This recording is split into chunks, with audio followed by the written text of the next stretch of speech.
King Malcolm is brooding over the event horizon, drinking Nespresso Napoli out of a silver chalice and listening to sonic waves of wonder on his supernatural Victrola, bringing it down to the bass by Tony Levin.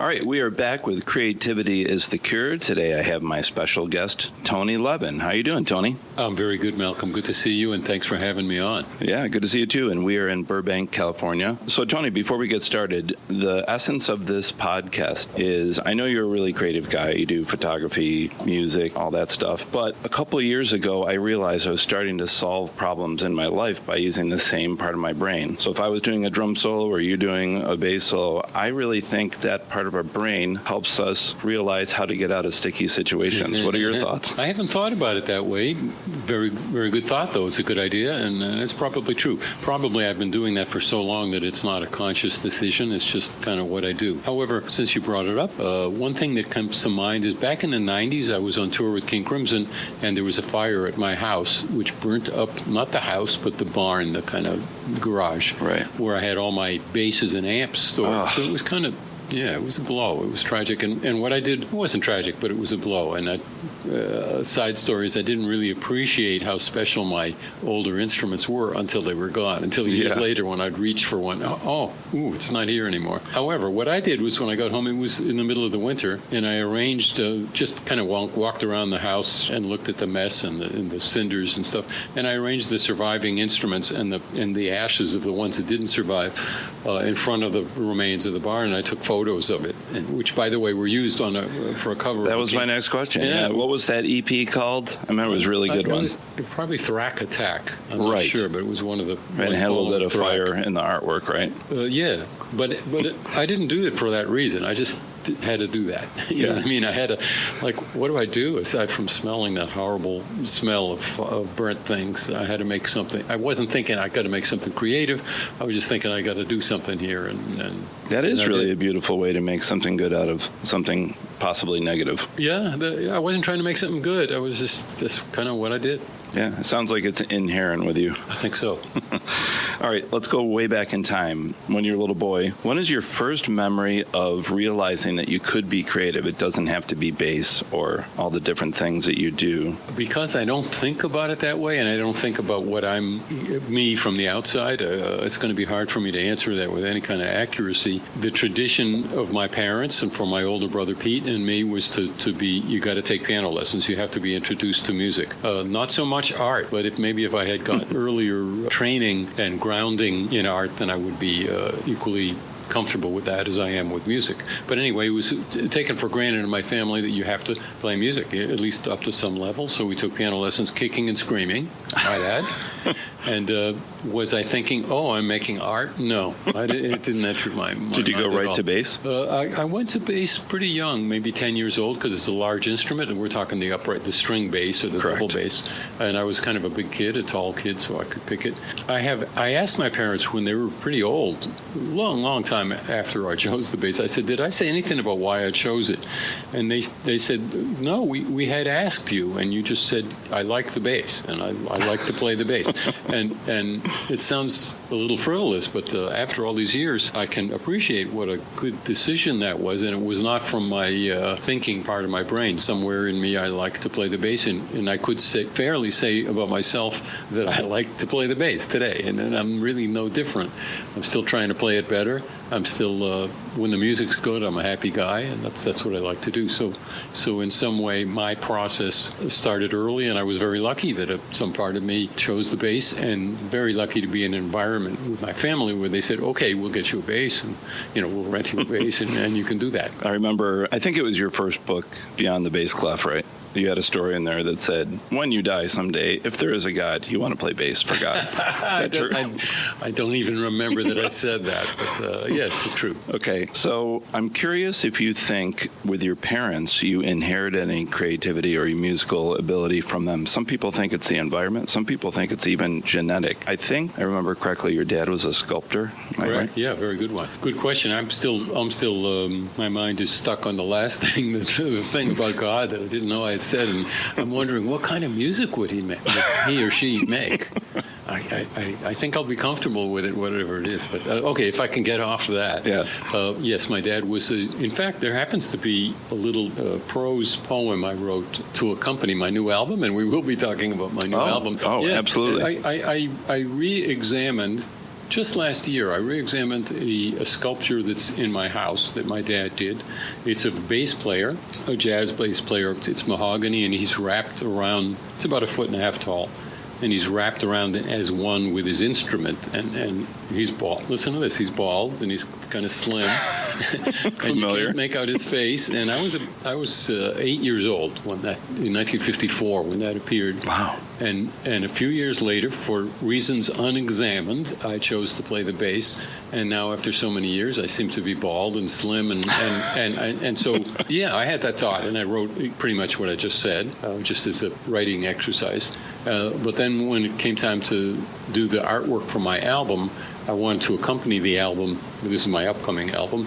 I wanted to accompany it with special pictures of my basses, kind of portraits of my basses, and I took a picture of that sculpture, and I asked Abraham, my good friend and photo mentor, to take a picture of me trying to be in the exact same pose, and then he juxtaposed them on top of each other. So so the cover of the booklet that comes with the CD and will come with the vinyl edition is that composite of those two, and to me that's an interesting picture, but it's an amazing thing to think back at the hidden subtle power or effect of that piece of art. And there's this little statue that I lived with, and it must have affected my entire life. It's almost kind of like a Carl Jung archetype, you know? Yeah. The whole universe. What about your mom? I was lucky enough to meet her. I remember when you and Pete were playing in the nursing home, playing some shows for everybody, right? Yeah. How about, was she creative? Yes, very, and she didn't prioritize it the way my dad did. My dad was a professional engineer, radio and television engineer, but at home, when he was doing art, it's like, I'm the artist, I'm going to do this, which is kind of a cool way to do it. Whereas my mom, who was head of the Boston Public Library Children's Department, very big on, which is why I read a lot when I was a kid, as you can imagine, was creative and always wanted to play the cello, but didn't, but loved music and was kind of talented at music. But she had that kind of life where it hadn't been supported as well when she was young as my father's had and mine was. So she didn't express it much, but she was very talented, and her writing was really good. Wow. One more question before we get to your new album. Do I also remember correctly that when you were younger, one of your first gigs was playing at JFK's inauguration? Not quite. Can you tell me the real story? I love that I remember you telling me something about that. I'm going to steal that one. When I was young, I played at the White House, the JFK White House. That would be in about, I think 1960. Teenager or older? Were you a teenager? Teenager, yes. Okay. Young teenager, and I played in a wonderful orchestra called the Greater Boston Youth Symphony Orchestra, and we did a road trip. Yes, I was on the road when I was young, the way I'm on the road right now as we speak. Nothing's changed. And we did two shows, one in Carnegie Hall, which was big stuff to us, and one at the White House, the JFK White House, and John F. Kennedy came out and made a speech that he was going to be busy, but that he would keep the window, I remember this, he would keep the window in his office open to listen to our music. I didn't really believe that, even at that age, but I thought that's a good politician. He's here and he's saying bye-bye, but he's covering for himself. Yes, that was pretty special. Much later, I played with Paul Simon at Jimmy Carter's, his inauguration, but at one of the concerts to celebrate his inauguration. I think there was a recent documentary about that. Oh, I didn't know that, but I love conflating those two and thinking that I played at JFK's inauguration. I was a little young then. Do you remember what type of music you played for the JFK event? Was it orchestral piece? Or? Oh, it was an orchestra, so we certainly played orchestral things. Wow, that's testing my memory. I have the program somewhere. We'll find out next time. Later, I checked the signature on the program and was told that JFK had a stamp, and that's what he used. He didn't really actually say it. Oh, it's okay. It's still the same. It's a treasured thing. And I'll look, I know there was some Wagner. I think the overture to Siegfried or something like that. But I'll have to check for my own purposes. We'll talk about that next time. Yeah. One more question before we get to your new album. Do you think that the creative part of your brain or creativity in general could help people solve depression or anxiety issues. I have never thought about that. I think it's partly possible, but I'm really out of my depth to try and analyze whether that is a fact, whether that works. It's sure gratifying doing something creative. Both the time you spend on it stands outside the time of your regular life, and that's a special thing, useful in many ways. And famously, those of us who go into a studio lose track of time, and 6 hours go by where we thought it was a half an hour, and there are knocks on the door and calls like, "Where are you? What were you doing?" So I treasure that time as being very special. I'm lucky to have a lot of it. Whether it solves other problems or creates other problems in my life, I haven't analyzed even for myself, let alone for other people. One more part of that, my favorite solo song of yours is Beyond My Reach. And if I remember, that's a song about grief and dealing with it. So did that help you writing those words down and working through the music, maybe let go or just deal with something challenging? Good question. I have found music to help me process things. That's the word I use. And what even is that? If something happens that, this is heavy, if that leads to my feeling, I'm going to write something about it, or I'm going to write some music about it, or I'm going to take a photograph that tries to represent it. If that happens, I have not analyzed whether that's helping me, but it's just a thing that helps me come to grips. Well, there you go. I used the word help. So, and it could be years. I'm going to tell you a little story about Peter Gabriel. Called me one day, quite a while ago, said he was in Atlanta to make music with apes, and would I like to come down and join him? And I scratched my head and I said, "Excuse me, apes?" Yes, bonobo apes in a facility there, which had extraordinary research into the language ability of apes. It was a bonobo ape, correct? Yes, a bonobo ape. Okay. And I said, when? He said, well, I'm here now. So the next morning I got on a plane and I found myself there, and I spent an extraordinary day making music with two apes, Kanji and Panbanisha. And aside from, all right, so I just spent the day, right, and at 4 o'clock I had called a taxi to come pick me up to take me to the airport. I go out of the facility with my bass. And the taxi driver says, "Hi, we're going to the airport." And that's the place with the monkeys. He said, "That's the place with the monkeys." And at that moment, I realized I don't know what just happened. These last few hours is so far out of my normal experience and what I understand, and I just don't know what to think about it. I don't know how to process it. And so at that moment, I realized that it's fine. We have kids. At that moment, I realized this is going to take me a long time. It's not this evening that I'm going to be able to explain this to people. And it was years, and writing a song about it really helped me. First, it was a poem. That was my next question. Yeah. Yeah, it helped me. Was that as fragile as a song? Yes, fragile as a song, and it wasn't a poem explaining it. It was just it led to the poem. And did I feel better after doing that? No. Did I come to grips more with the full impact of what had happened?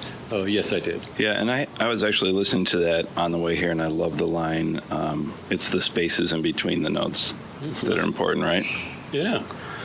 I don't know how that crept in there, because actually the apes did leave some spaces between the notes. But technically, what happened with the apes was very interesting and too long a story to go into now. But it wasn't like they were musicians like people are, but their understanding of it was extraordinary. I think that's one of your strongest and best melodies ever, too. That's a really beautiful melody. And my last question about that is, I have heard the story before about you guys doing that, but did you play bass? Did Peter play keyboards? What was this, and what did the apes play?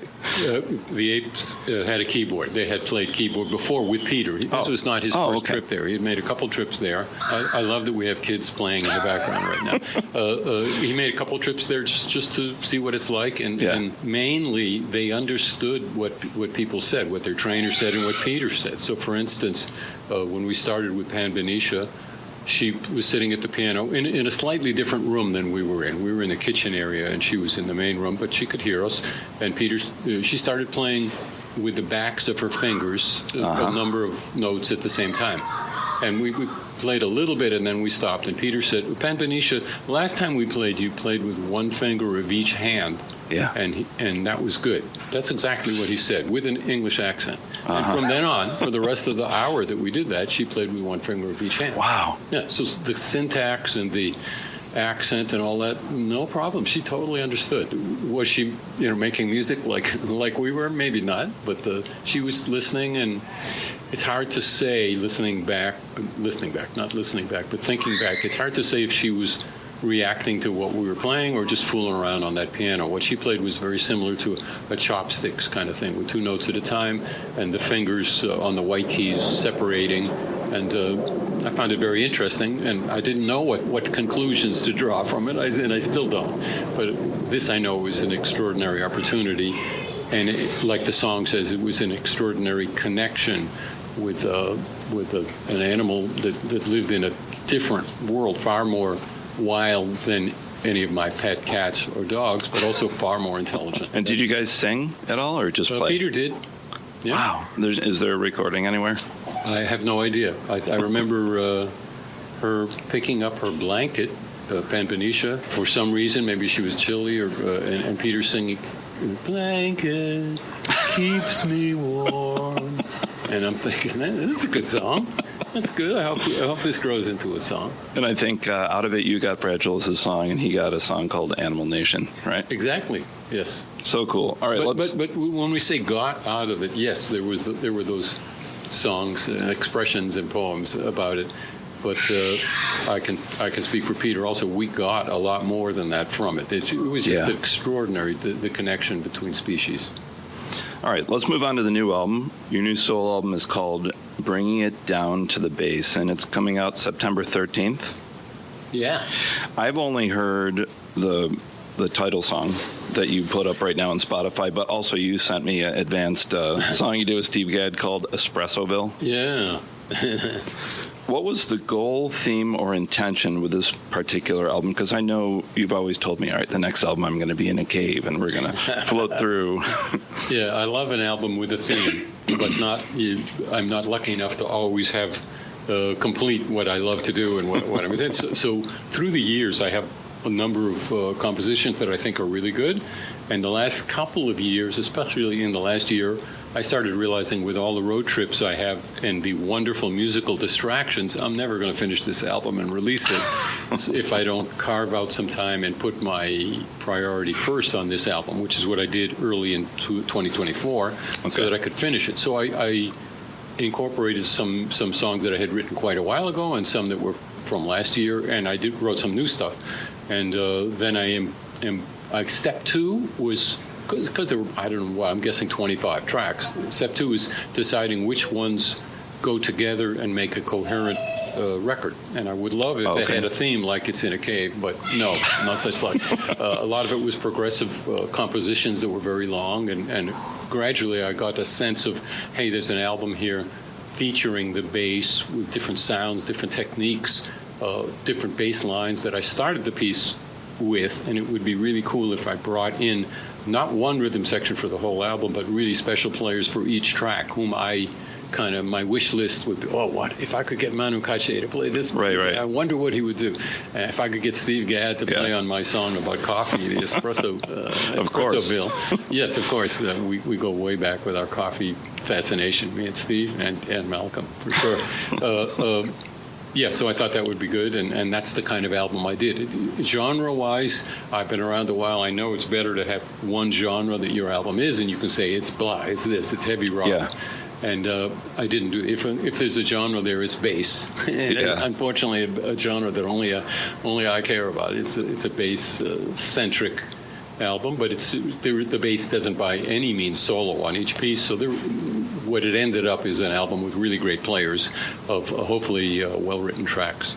You're making me think of your earlier album, World Diary, which the only thing in common was you're in a hotel room and writing on napkins, right? Yes, but it was all duets with different duets, players. Correct. And you were on tour with Peter, and you did it like after the shows, right? Absolutely, yeah.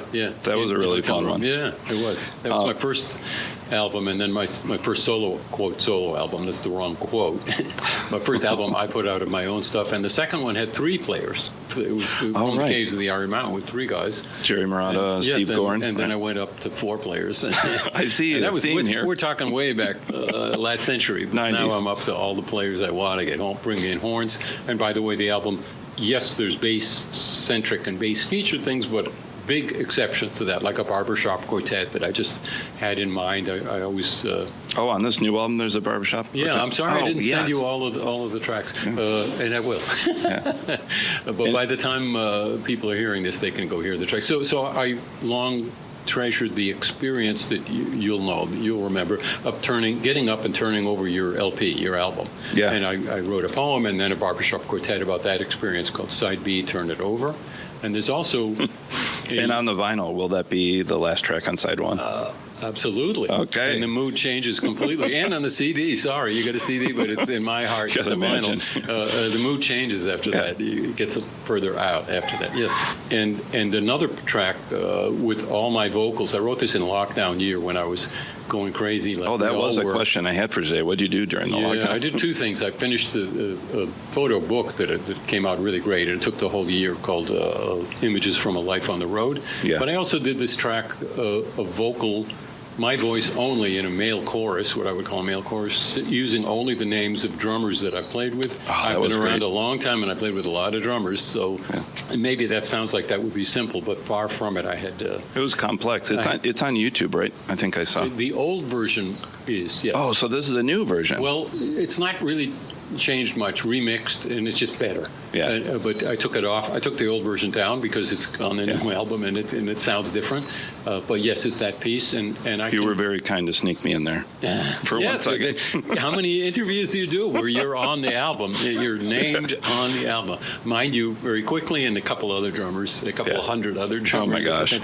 But it was a musically fascinating experience to try to tie them together in certain ways, and I had pieces of paper with music written on it all over my studio, dozens of pieces of paper with, these names could go together with a fugue, or it could suddenly turn into a ballad where I sing Steve Gadd, and which is exactly the way it is. Of course, you say them rhythmically. Oh, yeah, and Bill Bruford.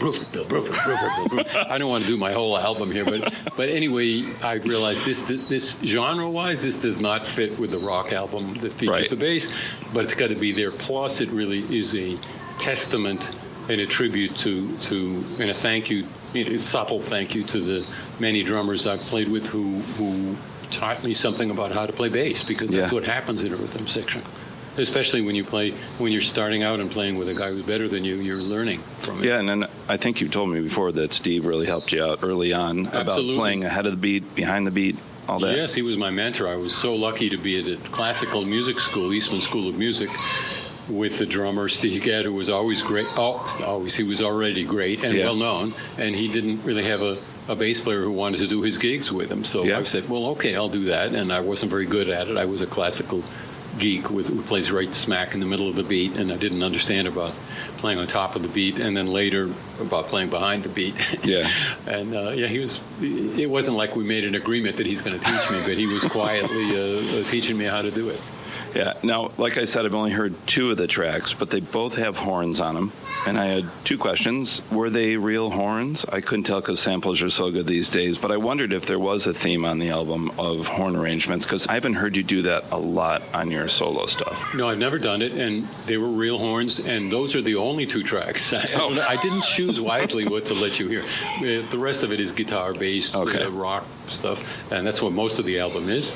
And I enjoyed having horn players, and I'll tell you a short story about bringing it down to the bass. The first track on the album, my brother Pete helped me do a horn arrangement for 3 horns, and one of them, Alex Foster, is this just fantastic sax player whom one of those guys that I love every note he ever plays. Yeah. And I'm bringing him up to Kingston, New York, from New York City to my area to play on really a relatively easy horn group, a horn session, not to solo. And as it's getting closer to the date, I'm thinking this is a crime to have this guy in the studio.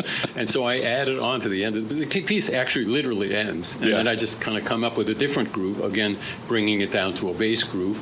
And nobody comes in until I had the Manu Cache come in, and I quickly faded it out.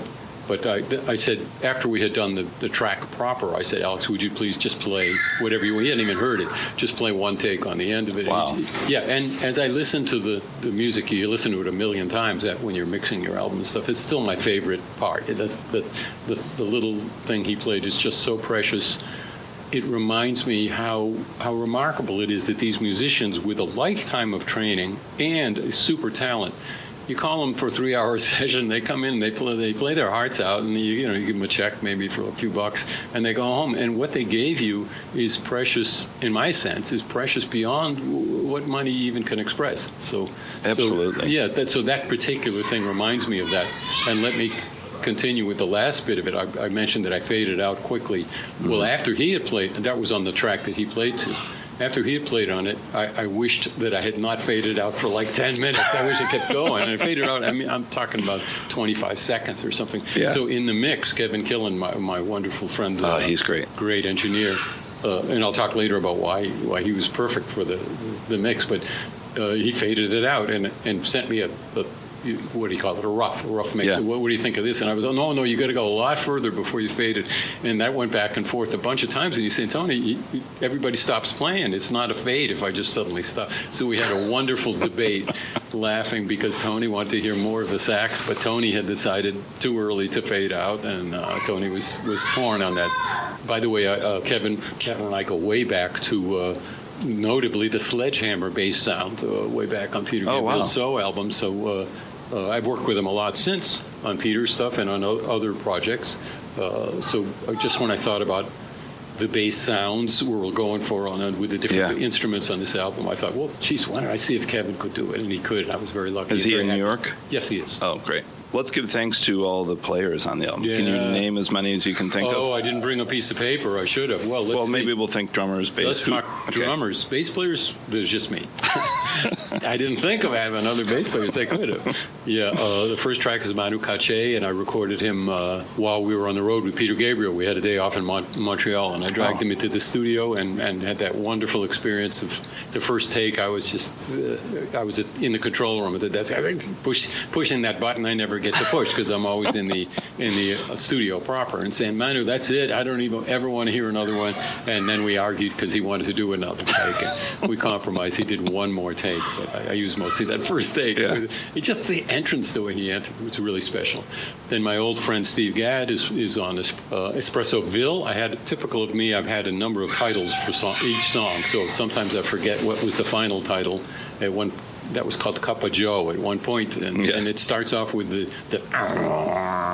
of my espresso machine, as every day starts off for me at home, and I had Steve play it, and that one has horns also. I enlisted Mike Portnoy, my rhythm section buddy from Liquid Tension Experiment, to play a piece called Boston Rocks. I'm from Boston, and I wanted to have a piece that expresses both the hard-edged, especially sports-wise. It's kind of a rugged town, but it's also an old city and intellectual with a lot of colleges, and I want to express both. And I thought, well, two guys who are really going to help me with this is Mike Portnoy with his very heavy and wonderful progressive rock drumming, and Earl Slick. Earl Slick is I love Earl and guitar from Bowie. Yeah, from Bowie, and we played together on John Lennon's Double Fantasy album. Oh, that's right. Yeah, and I think not too long ago we found ourselves together at a Liverpool Beatles festival playing some of the John Lennon music together. Anyway, very heavy rock, wonderful sense of how to approach a piece. So I brought him in for that piece.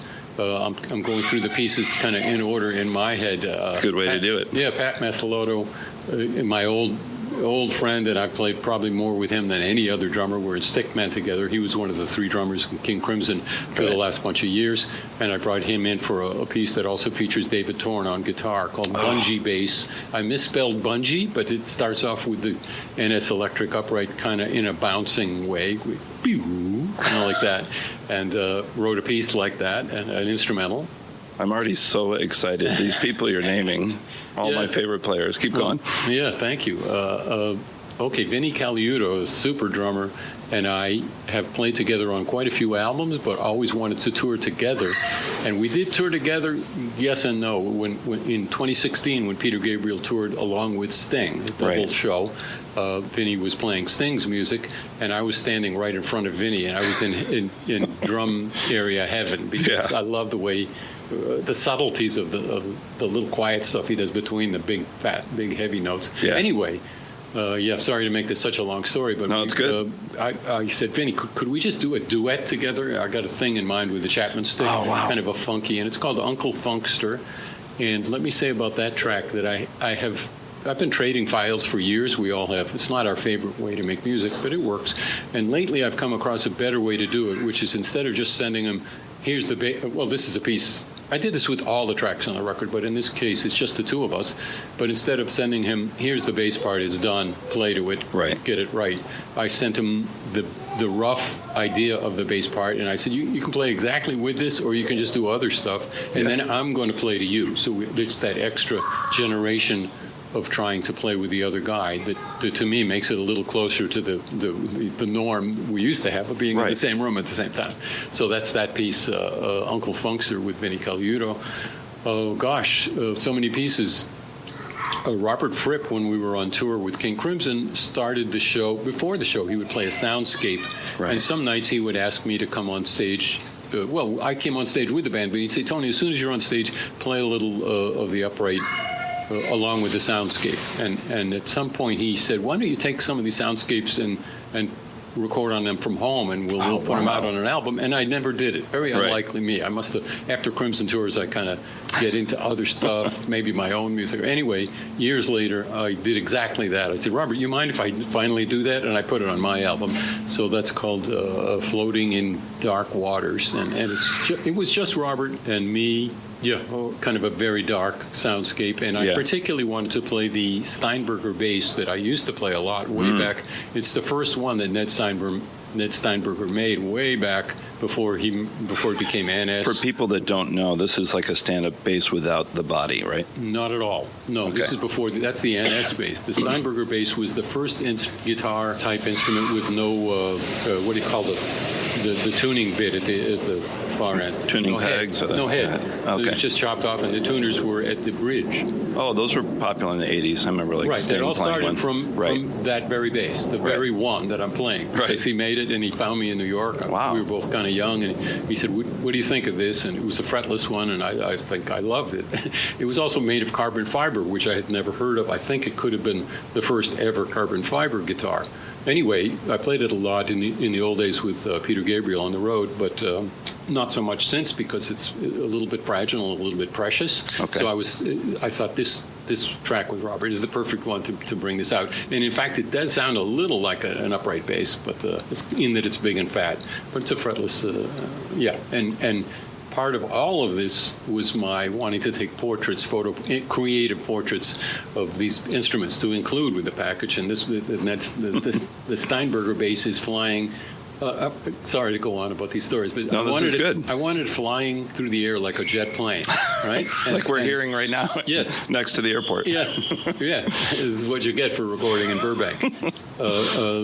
And my photo mentor, Abraham, said, well, how are we going to do that? And I said, I got the idea. You lay on your back with your camera, and I'm going to get somebody very reliable to throw it over you. Oh, my God. And I really said this to him, and I'm going to catch it, but I'll have a mattress there, so in case I fumble it, because it's really precious. It's not too fragile, but it's really precious.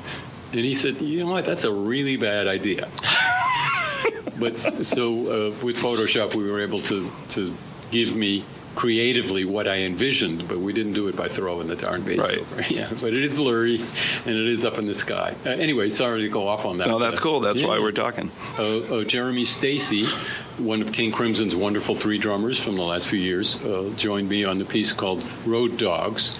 I'm going to tell you a quick story about another quick story. Instrumental, and the cello playing a guitar-like melody. And it kind of went, when I was composing it, it went where it went. Then it kind of wanted to go into a shuffle.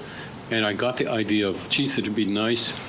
I always wanted to try a fretless bass through a vocoder with sort of voice sounds. But because a fretless bass almost is a voice, like a male voice. Yeah. and never did it. And I thought, okay, that's as I'm kind of, what was I doing? Recording just the bass, not that bass, but just, the piece is going, and I'm laying down rough ideas. And I thought, I don't want to forget my idea for this, so I'm just going to pull over a microphone that I have in my studio, and I'm going to sing what I envision that being. And I sang, road dogs, nothing but road dogs. I sang that to remind myself what to play on fretless with a vocoder. And fast forward a few months, I've tried every vocoder type. There are many type things, and it all sounded like crap. It was horrible. And you're doing real ones, not plugins? I tried everything. Well, no, I didn't try a lot. Anyway, it just wasn't it wasn't working. And I heard that vocal, and I thought, well, why don't I just have that vocal be it? And I wrote only a few other words, but pretty much at the 4 minutes into an instrumental, you get road dogs, nothing but road dogs, and me trying to simulate what that would sound like. I love.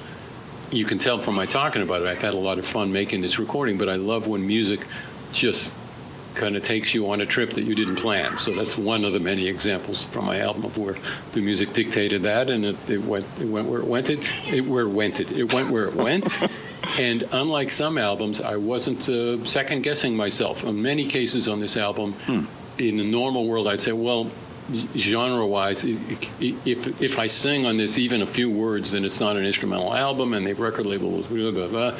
And I didn't do that. I always double-checked myself to not be afraid to do something that's against the quiet rules I usually have for making records. Is there anybody we forgot that is also on the album? Many. Dominic Miller played the fantastic... from Sting's band. Whom I met on that tour, by the way, that same tour.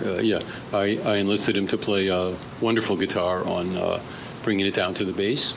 One thing I really love from what I've seen so far is the video. Who did the beautiful artwork that she's one figure phases into another? I don't even know if it's cartoon or paint, but it's so beautiful. Well, it's AI assisted. It's my good friend AJ Chipero who handles my socials. He does a lot of stuff. And he said, Tony, do you mind if I have a shot at a video? By the way, I have in progress many videos of many songs. It's kind of a fun thing we can do nowadays is envision, okay, what kind of video, who can I ask to do a video that would enhance this piece?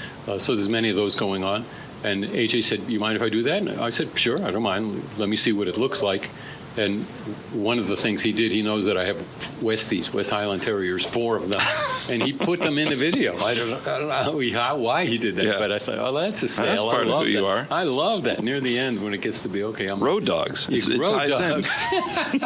So unwittingly, I have a theme of the whole album. Yeah, and you said he used AI for it? Yes. That's really cool. I noticed that Peter Gabriel did that for the new album, too, and... These days, I'm a music teacher, and one thing I've been doing, I got trained at USC to do it, but I have kids make songs with AI. We program it in, but then we reverse engineer it and say, why does this jazz song work? Why does this hardcore thing work? I love that. I think I like that you're embracing it, and I think Peter did a little bit of it on the tour, too, if I remember right. Used a little bit. Yep. With all technology. But I love that you're finding a way to incorporate it in teaching that's using it. That's not just... it ends with that. Because they already are. They are. We're getting kids to hand in papers, used by AI, and we say... I don't think I even want to know about that. I have to ask the third grader, do you know what the word myriad means? Little giveaway there. Back to your album. Are you guys going to tour for this when you're done with the Beat tour? There is no tour planned. I would have the plan. I love a plan. Don't you love a plan? I'm a guy who loves a plan. Rarely does the plan get enacted the way I plan it. But the plan was to release it in September. Got that bit. And to do a little tour, not a big tour, and it would be very complex to find the right players, but to do a little kind of unveiling tour. And then I got called to do the Beat tour. And then you guys sold even more shows, right? Well, no, this was before, my plan was before there were any shows to do my own little tour. And then I got called to join this fantastic tour with great players, and I thought about it for about 2 nanoseconds. And I said, I'll do the Beat tour. I'll put off my own thing, my own tour. And so there is no tour planned for mine. And yes, the Beat tour was so successful. Pre-sales, that we added 22 more shows. I was nervous trying to get my tickets. I was like, go. Now it's 65 shows, and by the way, on a bus, so it's going to be 2 laps around the U.S., and good fun, and as usual, I'm planning my road diary with photos and diaries from the bus. And let me ask you, King Crimson 80s version has always been my favorite band. So can you tell people that are listening that might not know what that is? Sure. How is this band that plays that music different than the original? Interesting question. So King Crimson made 3 albums in the 80s with the same lineup. At the time, that was historical in a King Crimson way, because the band usually broke up or reformed after one album. Right. So we did 3 with Adrian Belew, Robert Fripp, the founder of King Crimson, on guitar, Bill Bruford playing wonderful, amazing drum parts, and somehow they got me in to play mostly Chapman Stick, but some bass also. I found the Chapman Stick perfect to get to join them in the progressive world of not the same old as usual part. Right. And the stick was very helpful in that. So we made very distinctive music that we found through the years influenced a lot of guys who were young then. And part of that was to break barriers, right? You had Bill on the Simmons drums, you were on the Chapman Stick, and both the guitar players, Adrian and Robert, were on guitar synths at some points. Yes. There wasn't an intention of, hey, guys, let's break barriers. It wasn't that way at all. Oh, there really? were just those 4 people in a room, and let's make music. Oh, absolutely. Right. And I've got to ask this question because I've wondered my whole life. What is that guitar solo on Three of a Perfect Pair? It is so crazy. Is it a keyboard, a guitar? Do you know what I'm talking about? No, but it's probably Adrian playing his guitar. Absolutely nuts. Effects. Yeah. He'll probably play the same solo on this tour. All right, so how are you approaching this with a new band, and who are the 2 other guys? Yeah, we got Danny Carey to play drums, amazing drummer from Tool, and Steve Vai, most people know him, a fantastic guitar player, but he's not just learning the music, he's taken on the parts of Robert Fripp, which are really hard and very technically, some of them, technically almost impossible, especially if you don't tune your strings in fifths and have his Robert's kind of like a cyborg, right, the way he plays. Well, he's got his own technique of picking that's very particular, and it's not going to sound that way. Yeah. Anyway, it's not going to sound that way unless you use that technique. Anyway, Steve has been practicing. Unlike me, he's been practicing for months, and he's been, I know this from his posts, he's challenged by it, and he's up to the challenge. Yeah. He's not trying to play exactly the same part. He's making it his. I know this because we've started, as you and I speak, we've started rehearsals. We haven't done these shows yet. But. Yeah, that was a big question. Where are you guys drawing the line between sounding like the original and also how much you allowed to improvise while still being true to the originals? Yes, one would think maybe we had a band meeting to discuss that very subject. It would have been smart, but we didn't. We just started rehearsing, and we're still, as we speak, we're still in the process, not of deciding overall how it should work, but just rehearsing each piece and letting it go where it goes. So yes, sometimes Steve won't sound like the original part. Sometimes I won't play what I played in the original part because I'm the first guy to fall. Oh, it's going this other direction. I'm there. And Danny Carey on his part has some of Bill's sounds. He can sound in some ways like Bill Bruford did. I saw the octobans and I saw the rototom. You had a sneak peek at rehearsal, at an early rehearsal. So he can do that, but he's himself and he plays his own parts, and I'm glad of that. I wouldn't, just speaking for myself, not to the overall question, but I wouldn't want to be in a cover band playing the King Crimson music of the 80s. I could do it, but it wouldn't make my mouth water at all. I just wouldn't do that tour. But with these guys, with the level of musicianship and seeing where it goes musically, I find it very exciting. And with so many shows, it's also going to change quite a bit on the road. We do mention that in rehearsing.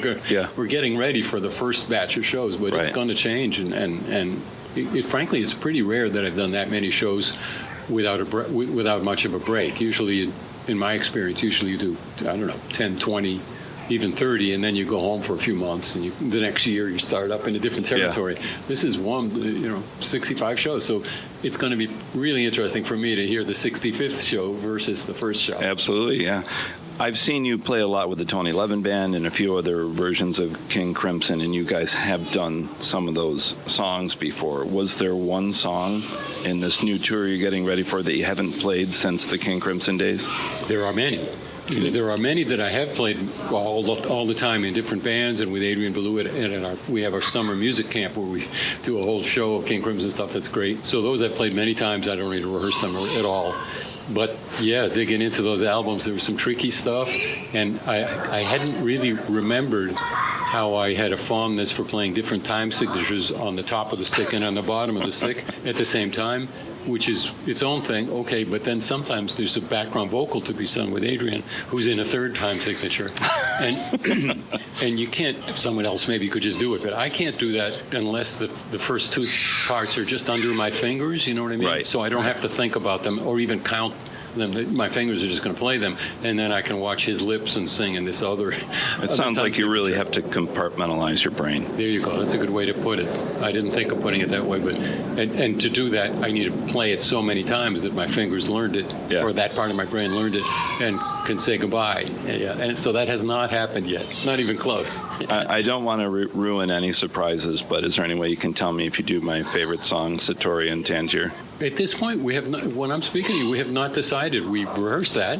We're rehearsing almost all of them, but we can't do almost all of them, and we're deciding many things, which ones to do, how many songs to switch out from show to show. We were very aware that some people are coming to more than one show and don't want to do the exact same show every night, but that's as far as we've gone at the moment. Don't know. Right, and is there a possibility of a live album at the end of the tour? No, it hasn't been discussed. Okay. All right, speaking of albums, when it comes out on the 14th of September, how can people get your new solo album, and what formats will it be on? Like I heard you say vinyl. That's what I want. I want the big, I want the photos, I want everything. Yeah. On the 13th, there will be, it's kind of up on Bandcamp. That's, for a lot of guys, that's our favorite platform. Good way you can actually make money, right? They're a little more fair than the others. It's on Bandcamp now for pre-order, and it'll be there as CD. There will also be, I'm learning the terms here, there's a Blu-ray. By the way, Dolby Atmos mixes will be on Apple Music to download, but they will also be on the Blu-ray disc, and the Blu-ray disc will also have some kind of, I think the word lossless comes up, but higher res, better quality audiophile versions of all the songs. And the Blu-ray will also have 4 bonus tracks I did that didn't fit onto the others. Okay, so there's that. There's there's streaming on every platform right now, or pre-order for streaming. And there will be, I think that's everything except for the vinyl. So we're planning a vinyl package sometime in the future, certainly this year, but I'm not sure what date. And for me, of course, I love the records and the vinyl, but more than that, even the artist in me, the guy taking the photos of these basses, the portraits and the poems and prose to accompany them, who did it envisioning that 12-inch booklet, that 12-inch I want the big artwork. It's a format that you just, as an artist, you fall in love with that. It's hard to go back to CD. Yeah, I grew up, opening the album, knowing all the liner notes, the lyrics, the photos, and put headphones on and just lie on the floor and listen to it. Yeah, great. All right, Tony Levin, thanks very much for this interview. Thanks so much. I'm looking forward to seeing the Beach Show on the 14th here in Los Angeles. Me too. I'm looking forward to, what is that, the third show of the tour. So I think it's so. Very special. Thanks for having me. Always great to see you personally, and always great to speak with you. Likewise. Talk to you again, buddy. See ya. Thanks.